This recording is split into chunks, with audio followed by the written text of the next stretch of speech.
The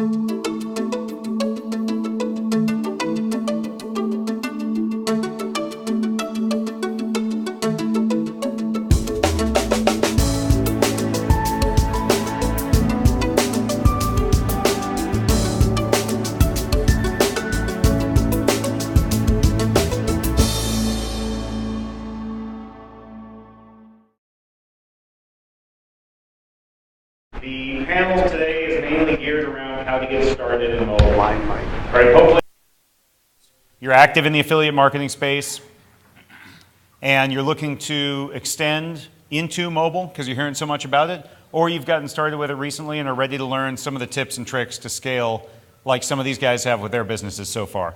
So let me introduce our panel to you very quickly here.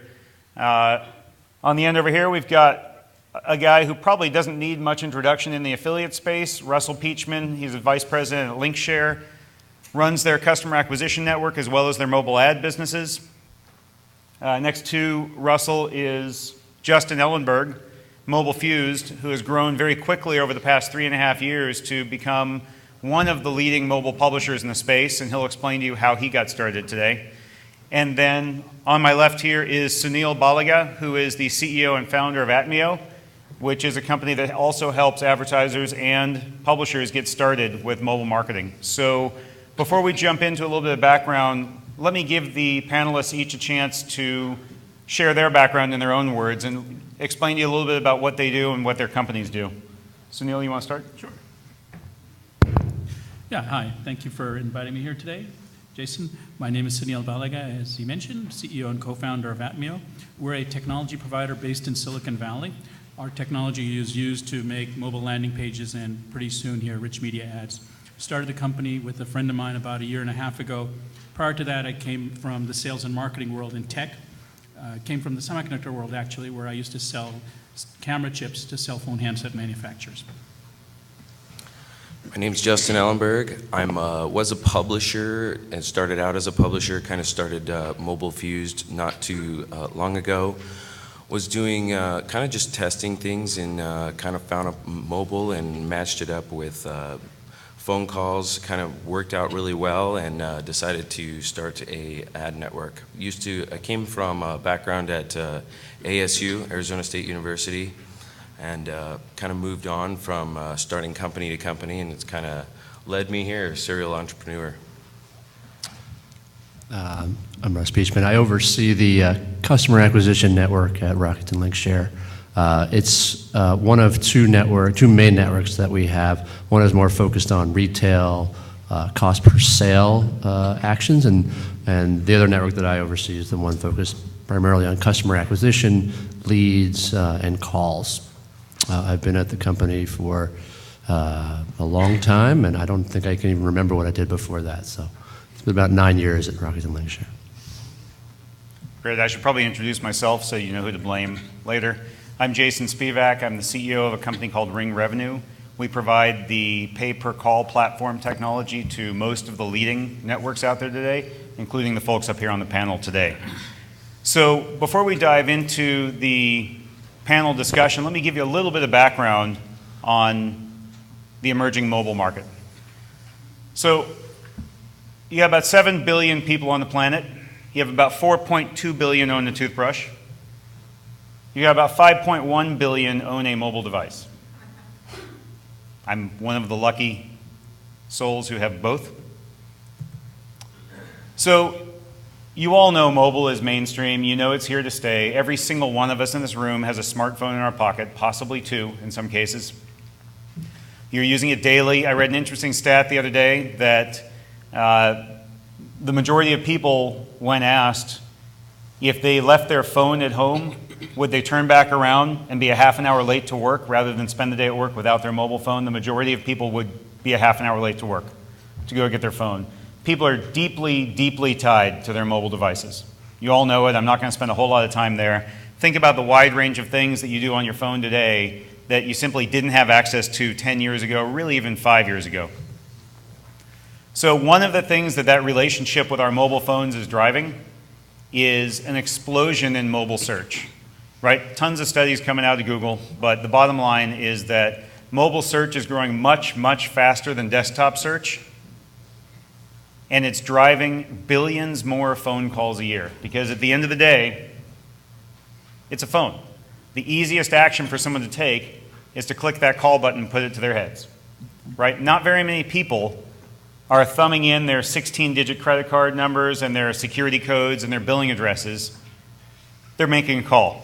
More than 30 billion phone calls from U.S. consumers to U.S. sales call centers every year, and that number is growing by billions a year. It's a big market opportunity. The reason why is that companies are willing to pay a lot of money for high-quality calls ringing into their call center. Take a look at some of these categories, which are some of the top revenue categories on our platform at RingRevenue. You can see the difference in the prices that an advertiser is willing to pay for a call versus a click. This is not for a sale. This is for a qualified inbound call ringing in their call center. The reason why they're willing to pay so much is that calls convert at a much, much higher rate than clicks. Right? Clicks to your website are going to convert 1 to 2% of the time. Calls into your call center are going to convert 30 to 50% of the time. And when that trained sales agent has that customer on the phone, the average order value goes up significantly because they're taking them through the cross-sells, the upsells, the extended warranties, the trip cancellation insurance, et cetera, et cetera. So advertisers want those calls, but they just want quality calls, which we'll come to in the panel discussion. So as an advertiser or as a publisher, are you seeing an average of a 20% conversion rate on the leads that are being generated? You do in the pay-per-call space. What's interesting, if you think about affiliate marketing, one of the biggest challenges the industry has had, and it's really what led me to meet Russ a few years back, because Russ was one of the early identifiers of the importance of calls in the performance marketing space. One of the biggest challenges they have is leakage. What that means is that a publisher spends money to drive a lead to an advertiser, and some of those leads, typically the higher quality, higher converting ones, call that phone number on the advertiser's landing page and they leak away, right? Great for the advertiser because they got a high converting inbound lead. Great for the consumer because most importantly, they got what they wanted. They got to interact with that advertiser how they choose. They can click or they can call. But it's pretty tough for the publisher, and it's pretty tough for the ad network sitting in the middle because they got separated out from that transaction. So over time, publishers are reluctant to drive traffic to advertiser landing pages that have a big phone number on them. That's the problem that we stepped in and helped the network solve, and it's created a huge opportunity now for advertisers and for publishers. What consumers do, and I would bet that each one of you can think of an example where you've done this recently, is you research products online, but if the order value is over about 150 bucks or so, or you have questions, you pick up the phone and you complete that transaction in the call center. You might configure your new Dell laptop on the website. You might do it 3 or 4 times, but when it comes time to pull the trigger on a $1,000 purchase, you pick up the phone. So that's the opportunity that we're talking about here today. It is not difficult. It is not complicated. Right? Telecom sounds complicated. Gee, how am I going to drive calls and get credit for those? As an advertiser, how am I going to make sure that I'm only getting calls I like ringing in my call center? It is very, very easy to get started. And that's what we'll focus on, is those first steps that you guys can take today as an advertiser or as a publisher to get started with generating or receiving high-quality inbound calls. At the end of the day, it's not clicks or calls. We're not sitting here saying that calls have displaced clicks. They haven't. It's clicks and calls. It's about letting that consumer engage with that advertiser however they choose to, and not causing the technology, the internet technology, to get in the way and disrupt that lead flow. So with that, what we'll talk about today is the mobile opportunity in affiliate, how that's evolving, how some successful advertisers and publishers got started, and some simple steps for you as an advertiser or as a publisher to get started with mobile today. So, Russ, I'll start with you.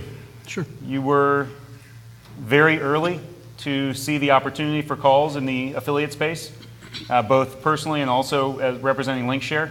So looking back over the past, going on 5 years that you've had an interest in leadership over calls within LinkShare, how do you see mobile changing the performance marketing landscape? Well, I think when we started pay-per-call, probably in about 2007 or 2008, mobile still wasn't much yet. So the volume we would see was still relatively small. We didn't have a lot of advertisers who knew much about it, and publishers as well. Once people started using, when smartphones just got better, once the iPhone came out, there just became a lot more opportunity. And publishers, there was more opportunities for publishers. And what we have seen is a few different models come out from publishers in the last couple of years. I'd say one is certainly search. We used to see, search used to be a hugely popular channel for affiliates, and then it kind of went and declined a bit. But with mobile now, where you don't have to send an advertiser or a customer through to an advertiser's page, you can actually have the action occur and take place right in the ad through a phone number, which is the great thing about mobile, is that the phone number in an ad or in a listing can lead to the engagement right there very quickly. So mobile search has certainly been a huge area, I'd say search in general, and I think Justin could probably talk about more, for in the mobile space. And we've also seen new types of publishers, I think, that may not traditionally have been typical affiliates also come up, like directories, like white pages and yellow pages. These were not, have in the past been what we'd call real affiliates, but now with the ability to just click to call, it makes it much more, they're much more in the game for the landscape. So good points on search, and I want to come back and dive into that in a few minutes here. I realize I lose half the room and I sit down behind the podium. But so Justin, you gave a little bit of background when we introed just a few minutes ago. Given the progress that you've made over just the last 3+ years, I mean, to be blunt, Justin stepped into affiliate marketing and stepped into pay-per-call here just a few years ago and is generating the kind of revenue that all of you as publishers would like to be generating. So I think it might be interesting to give a little bit more background on not just how you got started in performance marketing, but when you made the shift to mobile, what drove that, and maybe help the audience understand whether that was a difficult process or a relatively easy process. At first, it was kind of almost an accident, but it was kind of on purpose. I'm kind of a tester. I love to test things. I push buttons a lot, and I always see what they do. And so with mobile, it was I was kind of an affiliate marketer online, kind of just doing a lot of clicks, trying to drive a lot of leads. And one day I kind of saw this platform, RingRevenue, and I signed up and I thought, phone calls, that's interesting. And I was kind of interested in mobile a little bit, but didn't really know how to make it work. So I kind of matched it up with two different places. And one was Google AdWords, which is Google's selling of their top placements and their SEO. And then the other one was AdMob. And AdMob now is owned by Google, but AdMob didn't used to. And AdMob is a display platform where you can buy banner impressions. And so it was me just playing around. I put $50 in both of them, and when I put $50 in AdMob, it disappeared. But when I put it in AdWords, all of a sudden I was getting phone calls. I probably made 4 times the amount of money. I think I put $50 in and made $200 back. And I thought, it happened so fast that I thought something was wrong, and I was trying to figure out what went wrong because I made money that fast. And so in the beginning, it was very easy. Once I had figured that out, it only made sense as I started to dive deeper into it. Somebody's looking for a solution to a problem. When they type that into Google, for example, they want a free auto insurance quote. When they type that into Google and then they get a phone number to call and they can talk to a real human being, it only makes sense. Whereas the banner advertising didn't make as much sense because they're playing a game or they're surfing the internet and they're not actively engaged in that.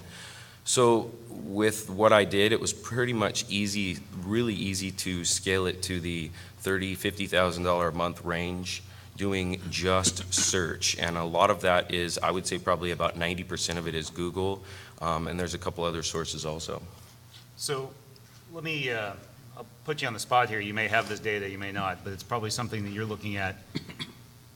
How do you see the click-through rates, the online click-through rates in search, in display, in email? How do you see those impacted by including a phone number in the media? Do you measure that? A lot of what I do, it involves actually avoiding using landing pages because I'm doing a direct click to call from Google AdWords, so I don't even give the consumer the option to actually land on a landing page. So there is no, once they actually hit that phone number, they're going to move forward versus when they click on a landing page and they back out of it, it's much easier to hit that back button on a landing page than it is hit an in button in a phone call. But when we've actually split tested versus actually sending them to a landing page or just forcing the phone call, it was like 10 times higher conversion rates just by putting the phone number in there and forcing that phone call to happen. So, Sunil's company is a Silicon Valley company, Atmio, a little bit different position than the rest of the folks here on the panel today in that Sunil is a technology provider that gives advertisers and publishers very simple and intuitive tools to get started with mobile. So I would ask you, sort of at a high level, what is some of the advice you'd have for an advertiser or a publisher that is looking to get started with mobile today? I would say there's 4 steps that you need to look at. I like to look at it as buy, create, target, and optimize. So when you buy, it's buying the ads that are going to drive the people to your offer. And if you're doing email, it doesn't apply, but if you're doing ads to drive traffic, you have a lot more choices in terms of ads than you did a year or 2 ago.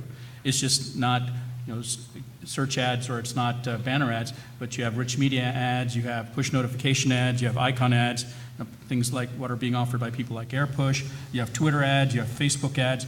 All these are new type of ad formats that have their own benefits, and you need to try and decide which one's going to be good for you. If you've not done any mobile before, it's probably like going to the Bacchanal buffet here at Caesars. You're probably starved, you walk in, there's a million choices, where do you go? So I'd say if you just want to get started, go to whomever you're working with on desktop, they probably have some mobile support, and get going with them. And once you learn, you'll figure out, and you can go to the other choices at the buffet. In terms of create, you can spend a lot of time trying to create your creatives, your rich media ad or your landing pages, and I don't think it's really worth for you to spend a ton of time on that. You may spend hours and hours trying to decide if the extra large font or the large font on your key message on your page is the one that's going to work. And I say create both of them and test them, and that's really where we feel that the winning hand is. Create is kind of the ante into the poker game. Target and optimize is the winning hand. So targeting is getting the right content to the right customer at the right time to achieve the highest conversion. And you have a lot of targeting options that are available on mobile that you didn't have before. So you target and then you test, and you A/B split test the green background with the blue background, or the message 1 versus message 2 versus message 3. And we think that getting your creative out and doing the testing is really the best thing to do.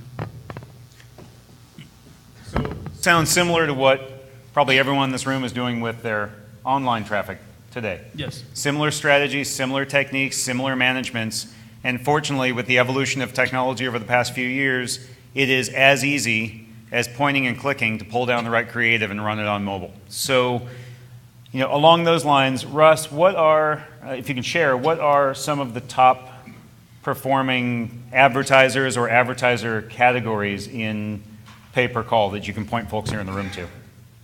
Well, I would say category-wise, it's everything from sort of medical and financial services to senior offers. They like to get on the phone often. Maybe not so much with mobile, but but calls are important for the senior office. But I think what we've seen you mentioned some things that changed. I think we also have seen that advertisers are now needing to focus a little bit more on inbound calls, which is very different for lead gen in the past, where typically someone would complete an application and the call center would then often be following up with those folks and doing outbound. So that's just one thing I wanted to add too, is that now you kind of got to worry about inbound and having a call center that's trained to handle that call that comes in from a mobile, because they happen very quickly. So you mentioned medical and some other categories. Justin, I know you've been pretty successful in a couple of different categories for pay-per-call. What are some of the top performers for you? By far, for some reason, everybody changes their auto insurance every month, I think, and so it seems to be a ton of traffic for auto insurance, but in general, not just trying to point out one specific industry, services seem to be really big on pay-per-call and search. I do a lot of search, so I don't do a lot of display marketing. But in search, a lot of people are looking for a solution to a problem, and a lot of times that's services. So your home services, plumbing, air conditioning, auto insurance, life insurance. These are the ones that are really successful, where people want to speak to somebody about getting a quote, but maybe they're not ready to purchase right that second. Yeah, so it goes back to what we talked about earlier, which is people doing their research online, but ultimately, when it comes time to pull the trigger on a complicated purchase, whether it's air travel or auto insurance or financial services or finding a doctor, those are transactions that you want to talk to somebody to complete, and that's why the conversion rates on pay-per-call are so much higher. So, Sunil, looking at your experience so far with Atmio, what are the right types of advertisers and right types of publishers that would use your tool set as opposed to building it directly on their own or working with a different technology? Well, what we've seen is our customers kind of go across the spectrum, and what really is interesting from their standpoint is it's really the offer that's driving what they would do on mobile. We think that if you have you don't want to put a War and Peace offer on mobile. People aren't going to do that. You want to keep things simple. If you have a more complicated offer, certainly you can do that through a click-to-call, and that's a great solution. Even on simpler offers, you can use click-to-calls, or you can use a form. So I think things which are simpler in nature are ideal for mobile. And that's what we see as a great way to do mobile direct response. That's great. There's a broad range of advertisers and publishers that can work with your technology, certainly. Russ, when your team is promoting pay-per-call solutions, typically integrated with online solutions, right? Again, it's not clicks or calls. What are some of the objections that you might hear from an advertiser when you're presenting them with an inbound call opportunity on a performance basis?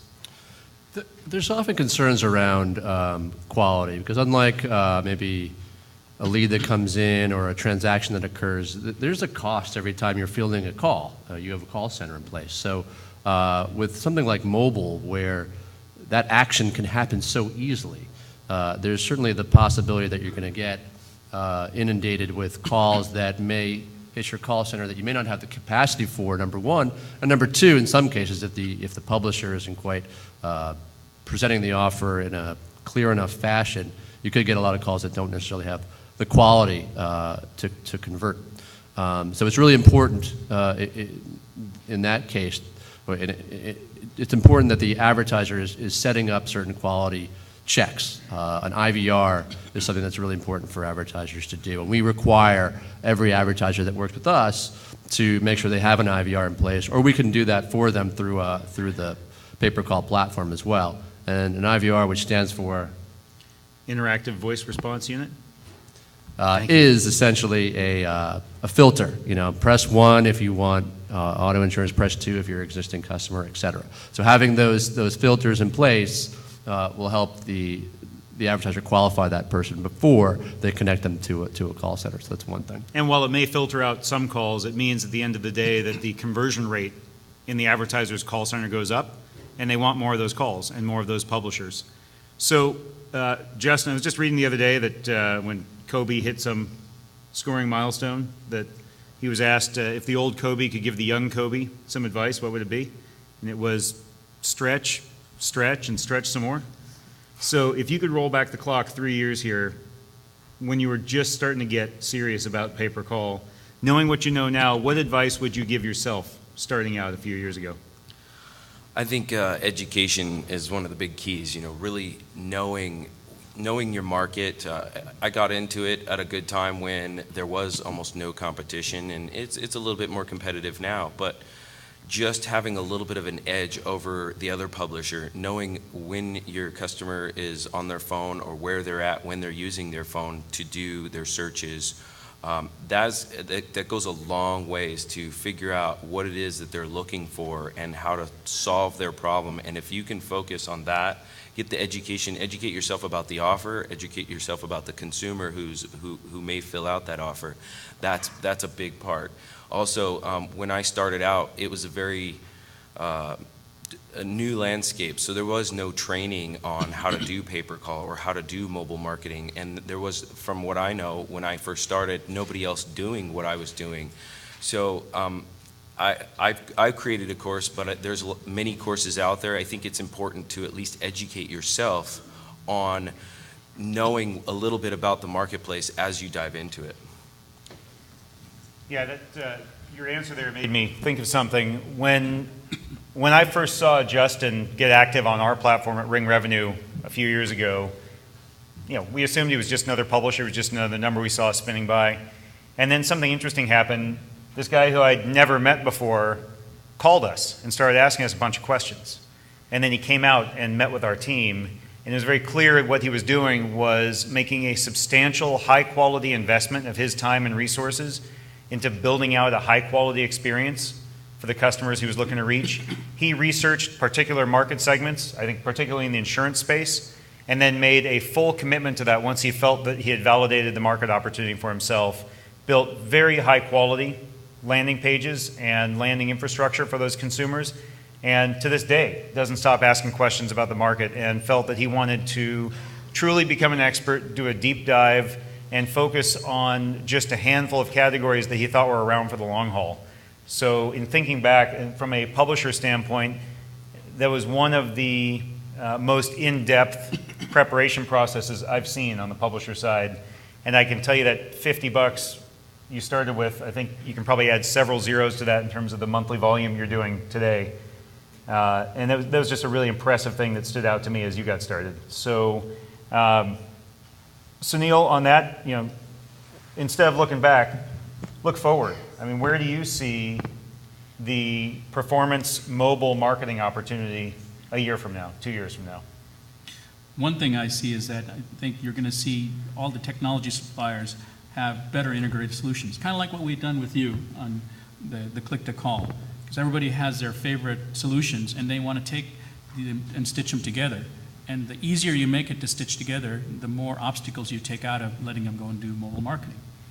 So I think that you'll see more and more of the technology providers come together to offer the integrated solution where they just all work. I think the other thing you'll see, which I've seen last year, which will continue going forward, is that more and more ad networks are focusing on direct response.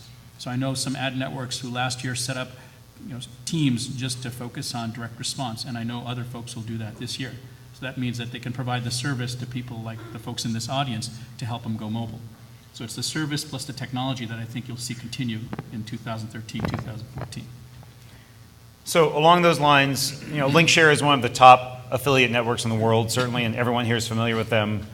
Russ, kind of a loaded question because it's your baby within the company, but how do you see mobile trending within LinkShare in terms of importance within the company? It's definitely getting more important. I think this year we're going to make it an even bigger commitment to mobile, both in terms of what we offer publishers as well as what we do ourselves. But we are selling our mobile solution, our mobile network that we essentially today have. So we think it's there. Like mobile is there now that you can actually go to advertisers and talk about a mobile solution that you have. We're going to work a lot more proprietary as well as with publishers to build out distribution. So yeah, I think this is kind of the year where we're going to really see that happen for us. So there's a lot of technology involved in doing pay-per-call and doing mobile marketing. One of the reasons why we're here today, and one of the things that we promised that we would deliver for this audience, is to help you understand how easy it is to get started, right? You can come out of here going, wow, that sounds awesome. Those guys are making money. Wish I was doing that. Oh, it's lunchtime, right? And then some of it's in there and some of it disappears. It really is easy to get started. And on the pay-per-call side, it really, truly is just a process of doing a little bit more of what you're already doing. Typically the same types of offers and advertisers, the same types of publishing media that you're using. So it's very easy to get started, and I want to make sure that we give you some exposure to that so you can come away today with something that's actionable and you can take that easy first step to get started making more money. So, I'll ask each of you guys, but Russ, what advice do you have for the advertisers and the publishers in the room that are looking just to get started with mobile marketing? Yeah, I think for advertisers, start to look into it. If you're with an affiliate network, talk to the network about their call tracking solutions. Make sure that they are testing, that they do testing for mobile across all the major browsers and operating systems. Not every network does, so that's really important. Make sure that the call tracking platform that you're looking at, some of them are very good with granular data. They can help you understand what not only publishers are driving, what calls, but also keywords and things like that. So I would sort of do your homework in that way from an advertiser perspective. From a publisher perspective, just start testing. It's so easy. Once you're able to join an offer, it's just a matter of picking up phone numbers. Those are essentially your links, are these phone numbers. And you can pick up as many phone numbers as you want, use them for different segments, use them for different ad groups, whatever it might be, so start testing away. Yeah, it may surprise some of the folks in the room, but most of the leading affiliate networks have a set of pay-per-call offers that are running on their platform. You simply need to click to sign up for pay-per-call on those networks, and you will see hundreds to thousands of different pay-per-call offers where you can see the earnings per call alongside the earnings per click on those campaigns, and typically you're going to be driving both click traffic and call traffic for those advertisers. So it is truly that easy to get started. Justin, from a publisher standpoint, there are publishers here in the room that are making a living, obviously, doing online performance-based traffic. They're in this room because they want to get started with mobile. What are the actionable first steps that these folks can take? I think I go back to training is definitely important. Understanding, what you're doing. There's tons of information out there now about mobile marketing, how mobile works, but beyond that, what I think made me successful, and I thank you for saying that, is making those phone calls. You can't just sit behind your desk and be this faceless company. Making those phone calls and calling out to Russ's company, and that's kind of what made me success. I worked with LinkShare very closely, and when I would make phone calls to them, it was, how can I help? How can I do better? What is working? What isn't working? And I think having that communication, and that word communication is key between the network, the advertiser, and the publisher. And so that was definitely a big key factor in my success, was the communication portion. Yeah, I can't really overstate that enough. The communication's critical because if you're just a small faceless publisher to that network or to that advertiser, that's pretty much what you're going to be. And the communication's important because problems do come up, right? I mean, let's call it what it is. Publishers are pretty aggressive by nature. Advertisers are pretty conservative. And the networks just want everything to run smoothly. But there are problems sometimes. And when that happens, if Russ's team has a problem with something that a publisher is doing, if they can get them on the phone and resolve that in 5 or 10 minutes with someone that they know and have spoken with before, the likelihood that that campaign stays up and keeps running is so much greater than just looking at it, it's a publisher name on paper and they just say shoot it, right? So actually doing that outreach, picking up the phone and meeting the people on the phone or face-to-face that are running these programs is going to put money in your pocket as a publisher. So Sunil, same thing. What advice do you have for the folks in the room here today who are doing online affiliate marketing and want to get started with mobile but don't know the first step to take? Number one, just go to whomever you're working with in terms of driving traffic to your offer and just say, hey, I want to use you for mobile. I'd be very surprised if they don't have some support. So that's the buy portion, going back to what I mentioned earlier. That's the buy portion. Create your, whatever it is, an ad or a landing page, just do it very quickly, and then go to test, because testing will tell you what's converting and what's not, and then you can take the appropriate action. I think it's not very difficult to get going with mobile today. So I want to save some time for questions from the audience here. Hopefully you guys are starting to think about how you may be able to get started. And there are obviously different technology solutions here. There are many beyond just the 4 companies that are here. The important thing is to take that first step and also to understand that with nearly all the leading solutions, almost always as an advertiser and certainly as a publisher, it really is free to get started and test it out through the different platforms that are up here as well as many others. You go straight to your favorite affiliate network and chances are they have a pay-per-call program that you can join for free and start to promote. So I guess before we dive into questions, quick show of hands now that we've done some education around it. How many folks here in the room as a publisher have driven a phone call to an advertiser? So we've got maybe 15 or so folks in the room. And as an advertiser, how many of the advertisers in the room are interested in having, again, high quality phone calls driven into their business? So look, we've got more advertisers that want calls putting up their hands than we have publishers who have driven them. So I think there may be a market opportunity here. So let me turn it over to you guys. Who has questions here that we can answer for you? Yeah, please come up to the mic if you don't mind. My name is Gary. Is it working? My name is Gary Drury. I work with Self-Help Lawyer. We buy leads, aggregate leads and such as that. Well, one of the questions I have is where we're also, part of our solution is Twilio. We use Twilio. One of the concerns we have is multiple toll-free numbers. So we chose to use one single toll-free number with an extension that identifies the affiliate. What are your thoughts on that instead of burning a lot of toll-free numbers and letting them die and not having the traffic dead end? That's a good question. I certainly got a perspective there I can share quickly, and I would expect that both of you guys would have some thoughts around that. There are different technology solutions that can really reduce the cost of having multiple phone numbers.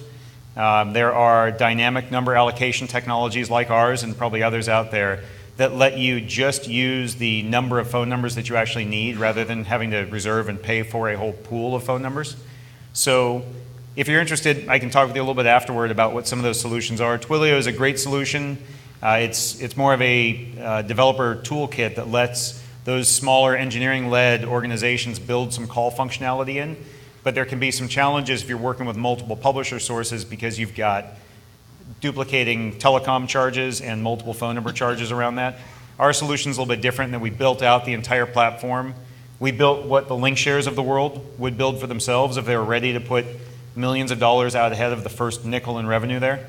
So a little bit different type of solution. But if you'd like afterward, I can spend some time with you and help you understand some of the cost trade-offs and the opportunities there. What are your thoughts on managing phone number costs? Yeah, I mean, it's really, for an advertiser, it's really easy. They really only have to, at least in the platform that we've got now, it's one number that they have to have. And then the publishers then pull their own numbers. And that's how they're tracked, and that's how they're identified, through numbers that are unique to that publisher. So there could be this vast bank of numbers, but really you've only got to have the one. And then with the publishers having their own, those ended up getting routed back to the advertiser's main parent number. And then you can track from that the publishers and potentially even keyword level, that sort of thing, all through these sort of child phone numbers. So there's not a need to necessarily have a massive amount of individual numbers. Right, and then in that case, the cost of those phone numbers, whether it's 10 or 10,000, is borne either by the affiliate network or by RingRevenue in the background. So there's no real variable cost on the phone numbers there for the publishers whatsoever. It's free for the publishers. So, and again, if you want to talk a little bit more afterward, be happy to. Any other questions? I have a little thought on that too, Yeah. because I want to talk about that from a publisher's perspective. Putting extensions on an 800 number and asking me to come out as a publisher and spend money on maybe a Google AdWords campaign and try and put an extension behind that is very difficult, and I feel that it causes friction. And if a advertiser asked me as a publisher to run that, or a network asked me to run it with an extension number on it, I'd feel a lot more leery about using that because I don't know what's going to happen. What if they don't? What if they forget the extension number? What if they didn't write it down? Or what if they just are, I don't know the extension number, I'm just pushing 0. Do they get directly to the advertiser and bypass me? Now I don't get paid. So I feel that the extension thing would really cause a lot of friction with publishers. And that brings up a very good point here, which is really at the foundation of mobile marketing and really any performance marketing. You guys all know this well. The more you ask a consumer to do, the fewer people make it through the funnel, right? The more work you ask them to do, the more of them are going to bail out. So when we built our solution, and I know many of the folks here subscribe to that same philosophy, you really have to build out a solution that requires no change to consumer behavior in order to maximize the number of consumers that are coming in through the top of the funnel. So Justin talked about as a publisher how he's leery of extensions, right? When you ask a consumer, call this number and say, Bob sent you, or give them extension 12345, right? You know that only a small percentage of people are actually providing that information and therefore attributing the lead back to the correct publisher lead source. So the less that you can ask the consumer to do, coming back to just put a normal looking 10-digit phone number in front of them on their phone, the higher the conversion rates are going to be. Jason, may I just add one thing on Sure. that? I feel also there's a very fundamental behavioral difference with consumers on click-to-call for desktop versus phone. Desktop, you have to actually write the number down. So you can write the extension and it's no problem because you have to dial it. On mobile, you just push a button and it dials for you. So there's no writing nothing down, and you have a tendency to forget what the extension would be. Right, and then there are even technologies you can employ in mobile that don't necessarily show the phone number, or they'll just show an aliased phone number on top of a button that's going to initiate a call to whichever number you've got in the background. So that's another way to minimize the cost of maintaining a large phone number inventory. Other questions? You guys are all experts. Yes, right here. I guess this might, Rob Schaumer, this might apply to Justin. I know with conventional, like channeling traffic through and building lists, as the publisher, you often get to keep those names and email addresses so you can reuse them down the road and market other products. How does that impact it with using mobile calling, because then you can't keep the person? I've never, with pay-per-call, I haven't really built lists. There are other publishers, and I know as far as mobile goes, some people talk about SMS lists, and but SMS is looked down upon kind of in the industry as it's a little bit spammy because SMS text messages are so personal and people don't expect to be advertised that way. So I don't really build lists. What I've really built my company around was being able to provide an ongoing basis of phone calls. So I buy X amount of phone calls and I sell them for Y. So I don't really have a long-term asset when you ask about lists. That's not kind of the business model that I'm in. So that brings up an interesting point, because you're thinking about how do you continue to monetize the reach that you've spent money to build. It's probably worth noting what the differences are between typical pay-per-call commissions for publishers and click commissions, right? Looking across our platform, which spans thousands of advertisers, tens of thousands of publishers, 100+ different advertiser categories, we see an average conversion rate of right around 20%, meaning 1 out of every 5 phone calls that a publisher generates across all media types results in a commission being paid by the advertiser to the publisher, meaning that call met enough of the advertiser's quality criteria that they set up that they're happy paying that commission. The network gets paid, the publisher gets paid. So when those commissions run on average close to $12 per call, that means that each call that a given publisher is generating on average, every time they make that phone ring, they're making $2.50 regardless of the outcome from that call. And there are 30 billion calls taking place every year and growing. So to Justin's point, there is a steady and ongoing and growing stream of call-based leads that today, frankly, as publishers, you guys are already driving many of those calls. You're just not getting credit for them. And as an advertiser, you're getting those calls, but you don't yet have the opportunity to quality filter them so that you actually turn to your performance-based publishers, your performance-based media. Instead of saying, stop doing that, you're saying, how can I get more? So the commissions are very, very high relative to clicks. So we've got a few minutes left here and time for a few more questions if anybody has any. Yeah, in the back there. Yep.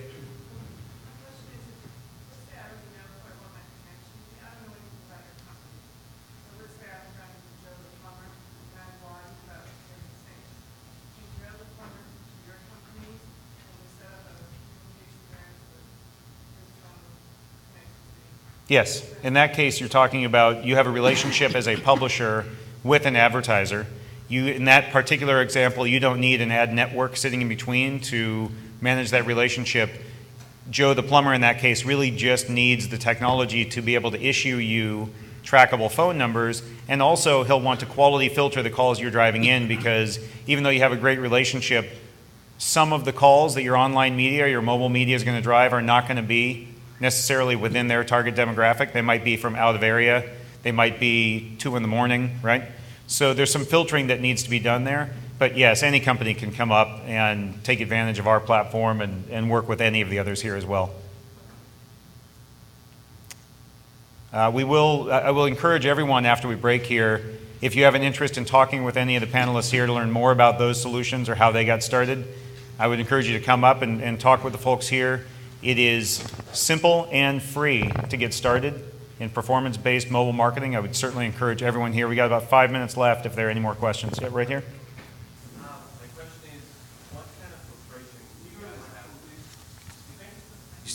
It's being recorded, if you wouldn't mind coming to the mic so you can be captured for posterity. Hi, my name is Shai. My question is regarding the filtration that you guys have. When a call comes in, is there a way for you to know whether that person is driving or static if they're on a mobile phone? So if I have a complex sale and I don't want to talk to somebody that's driving per se, can you filter that? There are a very broad range of different quality characteristics that these platforms can filter for. Being able to filter for movement of the device.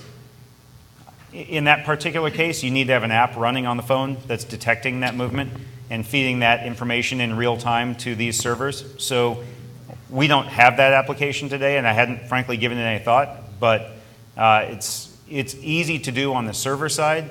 But to capture that data from the phone, you would need an app running there and sending that data in real time. The quality characteristics that advertisers typically filter on are things like the location of the call, the time of day, whether this is a repeat caller to the same campaign, how long the call lasts. Does the caller press 1 for sales or press 2 for service, right? The advertiser still wants that service-related call, but it's going to go to a different part of their call center, and they're likely going to want to pay lower commissions on those callers that press 2 as opposed to 1. They're going to want to pay different amounts for different durations of calls. They may want to pass their call center transaction data via API directly into the platform so that they can pay on sale. All of those things are possibilities. There's dozens of different characteristics that an advertiser can click to set up when they're creating their campaigns. But that's an interesting one I hadn't thought of. There was somebody over here. Yep. So part of our application is that we have forms that automatically import into lawyer software. And so most of that is done online. What is the accessibility of using forms on mobile to extend that experience? I'm going to turn that probably over to you, Russ, if you got it. And then Justin, you may want to weigh in there as well. Well, you got to think about mobile as probably a different kind of form. People may not be as willing to fill out say a 10-page application, which includes the financial information of their dog or something of that sort on a mobile device, right? So you've got to look at a different type of form. I think you could still have an engagement, but think about what that engagement might be. Maybe it's a couple of fields. Maybe what you're doing is starting the engagement at that point, which includes an email address where they will then email the customer to complete more of the application online at a later time. But at least mobile, you're in front of them, so you might as well start that engagement process there. Again, if you're not looking at a phone call situation, I would think about it like that. But I wouldn't sort of replicate. If it's a long form, I probably wouldn't replicate that as much on a smartphone. Now, as a rule of thumb, what we tell our customers is keep it down to no more than 5 fields if you have to. The lesser the better. We do have customers who are using co-registration on mobile, but each co-reg form is 3-4 type of fields. Mobile users, what I've found as being a publisher and what offers do work and don't work, it depends on how the offer, because a payday loan offer, they will fill out 3 pages of financial information because they need that money. So they will fill that out. But when you're talking about services and like lawyers and auto insurance, all these different ones, it's really about trying to grab that intent of the customer and grab as much information as you need to market to that user without going overboard. And that allows the publisher to drive you the most amount of traffic and you not pay a significant amount for that. And then you can start that engagement with that consumer as an advertiser. Now you can start to engage with them, whether it's you got their phone number and you can call them back later, or whether you got an email address and now you can start to educate them on why they should choose you as their solution. Yeah, everything is shorter on mobile, right? The session length for everything you do on your mobile phone is shorter than it is on a desktop or a laptop or a console. So keep that in mind. Keep it short, keep it simple. I think we got time for just 1 or 2 more questions here. Yep, right here in the front. Talk about engagement earlier. Do you recommend any like engagement tool, like a click-tail version to figure out EMAP or mouthful engagement or form engagements? I didn't check know of any. So the question was, are there any engagement tracking tools that we'd recommend on mobile? Sunil? Some of that type of stuff is what we do today, but we don't have everything that you're looking for. I don't know anybody that provides that extent of that information. But if we're sitting here again next year, I'll bet there'll be a half dozen companies doing it. I'll start. There you go. Come see me afterward. As a publisher, what I've done and with a lot of my landing pages that I've built, and I haven't used their platform yet, and from what I just met him today, so his platform sounds amazing as far as what it does as far as split testing. But really, it's come down to split testing different creatives and different pathways and different pieces and just doing more of an A/B split test, because the technology on the phones, a lot of phones out there, you can't really use JavaScript yet. A lot of them aren't enabled for that, and if you're trying to use a lot of web technologies on a mobile phone, sometimes it can take too much to load because not everybody has 4G, unfortunately. So stuff that's big and has a lot of clunkiness behind it takes a long time. So A/B split testing has been the best that I've found that works. We got time for one more question here, if anybody's got a last one.